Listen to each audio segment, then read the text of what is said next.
नमस्कार दोस्तों, जय माता दी। मैं आचार्य वसुधा आप सभी का हार्दिक अभिनंदन करती हूँ आपके अपने YouTube चैनल पर। दोस्तों, आज हम बात करने वाले हैं कि अप्रैल 2025 जो आने वाला है, नया संवत्सर शुरू होगा, न्यू फाइनेंशियल ईयर शुरू होगा। ये महीना कैसा रहेगा आपकी राशि के लिए। आज हम बात करेंगे कुंभ राशि वाले जातकों के बारे में, क्योंकि दोस्तों कुंभ राशि से निकलकर शनि ने भी प्रवेश किया है मीन राशि में। मंगल हो रहे हैं नीच के, बुध हो रहे हैं नीच के, और साथ ही साथ सूर्य भी है राहु से पीड़ित। भयंकर युद्ध होने वाला है पांच ग्रहों का एक ही घर के अंदर। इन सब का क्या परिणाम होगा ये जानते हैं आज के इस वीडियो में। चलिए तो बात करते हैं सबसे पहले कुंभ राशि वाले जातकों की हेल्थ के बारे में। आपके लगन के स्वामी अपने से दूसरे भाव में और साथ ही साथ छठे भाव में भी नीच के मंगल विराजमान है। कहीं ना कहीं हेल्थ से जुड़ी हुई छोटी मोटी समस्याएं आएंगी। दांतों की बीमारी हो सकती है, आंखों की रोशनी का, जी हाँ, जिन लोगों को राइट आई में अगर कोई प्रॉब्लम चल रही थी तो उसको थोड़ा सा ध्यान देने की आवश्यकता है।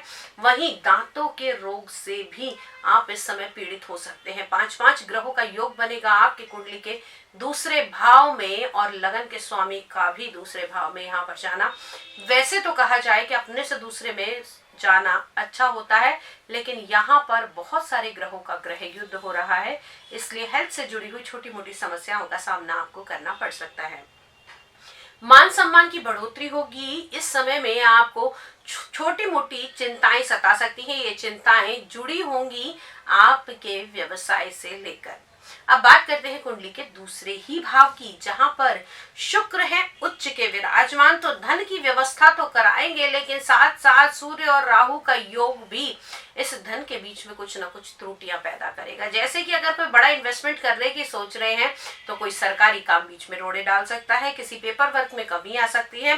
साथ ही साथ अगर बड़े इन्वेस्टमेंट में किसी शेयर मार्केट में आप पैसा लगाने वाले हैं तो सारा पैसा एक साथ ना लगाएं, छोटे छोटे टुकड़ों में अगर आप लगाएंगे तो आपको रिजल्ट अच्छे मिलेंगे। अब बात करते हैं आपकी कुंडली के सुख के स्थान की। कुंडली के चतुर्थ भाव से इसका निर्णय करते हैं, और माह की शुरुआत में ही सुख के स्थान में बन रहा है चंद्रमा और गुरु का गज केसरी योग। अपने आप में एक लक्ष्मी का संयोग माना जाता है। इस समय में आपको आपके परिवार में आध्यात्मिक चीजों से जुड़ी हुई गतिविधियां देखने को मिलेंगी। साथ ही साथ सप्ताह में आपका रुझान किसी नई कंसल्टेशन के थ्रू भी हो सकता है। अगर आप किसी भी शिक्षा के क्षेत्र से जुड़े हुए हैं तो आप लोगों को उसमें अच्छे प्रॉफिट देखने को मिलेंगे। मकान, वाहन, माता का सुख, इन सभी को ये शुभ संकेत दर्शाता है। अगर आप अपने पुराने मकान की मरम्मत कराना चाहते हैं तो ये टाइम पीरियड आपके लिए बहुत अच्छा होगा। इस समय में आप वो कार्य की शुरुआत कर सकते हैं। अब बात कर लेते हैं आपके नए वाहन के बारे में। वाहन तो खरीदिएगा, लेकिन कोशिश कीजिए कि बहुत बड़ा कोई लोन ना उठाना पड़े। अब बात करते हैं आपकी कुंडली के पंचम भाव की, यानी कि आपकी संतान के बारे में, आपकी शिक्षा के, और साथ ही साथ आपके प्रेम संबंधों के बारे में भी। तो यहाँ पर पंचम भाव के स्वामी नीच के होकर दूसरे में विराजमान है। कहीं ना कहीं संतान जो है वो छोटी मोटी परेशानियां पैदा कर सकती है। किसी के एडमिशन पे बहुत ज्यादा पैसा खर्च हो सकता है, और आपकी वाणी के कारण आपके पार्टनर के साथ में संबंध कुछ खराब हो सकते हैं। तो ओवर पोजेसिव अपने पार्टनर को लेकर इस समय ना हो, और किसी भी बात को करने से पहले उसको सामने वाले के पहलू से देखना अवश्य ना भूलें। अब बात कर लेते हैं आपकी शिक्षा के क्षेत्र की। शिक्षा के क्षेत्र से जुड़े हुए लोगों के लिए ये माह बहुत अच्छा रहने वाला है, लेकिन खासतौर से जो लोग किसी भी प्रकार का राइटिंग का काम करते हैं, या फिर आप लोगों की शिक्षा के क्षेत्र में किसी भी प्रकार की कविताएं लिखना, गायन, वादन, इन सब से जुड़ा हुआ है, तो आपको छोटी मोटी परेशानियां देखने को मिल सकती है। जैसे कि अगर आपने कुछ राइट किया तो उसके अंदर कुछ ना कुछ कोई ऐसा क्लॉज आ सकता है जिससे आपकी राइटिंग में थोड़ा सा समय लग सकता है। अब बात करते हैं आपकी कुंडली के छठे भाव की, जिसे हम रोग, ऋण और शत्रु का भाव मानते हैं। नीच का मंगल यहाँ पर शत्रुओं को और ज्यादा आपके ऊपर हावी करता हुआ दिखाई देगा। अगर कोई कोर्ट केस चल रहा है तो भी संभल कर चलने की आवश्यकता है।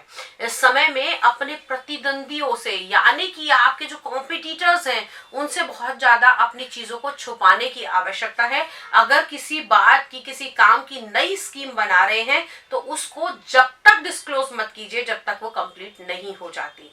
अब बात कर लेते हैं आपके जीवन साथी के बारे में। जी हाँ, आपके 7th हाउस यानी कि आपके पार्टनर के बारे में, आपके वैवाहिक जीवन के बारे में। तो यहाँ पर सूर्य है आपके पार्टनर के स्वामी और साथ ही साथ सूर्य राहु से पीड़ित भी है। तो 13 तारीख तक परिस्थितियां थोड़ी सी ज्यादा डगमगा सकती हैं। आपका जीवन साथी थोड़ा ईगो स्टिक हो सकता है कि आपको ऐसा लगे कि सामने वाला व्यक्ति अपना दबाव आपके ऊपर डाल रहा है, लेकिन वास्तव में परिस्थितियां ऐसी नहीं है। 13 तारीख के बाद चीजें दोबारा से सेटल डाउन होंगी। सामने वाले के मन में आपको लेकर प्रेम संबंध दोबारा से जागृत होंगे। किसी भी छोटी ऐसी कटु बात से आपके मन में किसी भी प्रकार की, अगर हम कहें, टेंशन आ सकती है आपके पार्टनर को लेके, या आपके मन में आपके पार्टनर की कही हुई किसी भी बात से अगर हीनता आती है, तो सूर्य देव को अर्घ देना आरंभ कीजिए अपने लाइफ पार्टनर और अपनी पार्टनरशिप को अच्छा बनाने के लिए।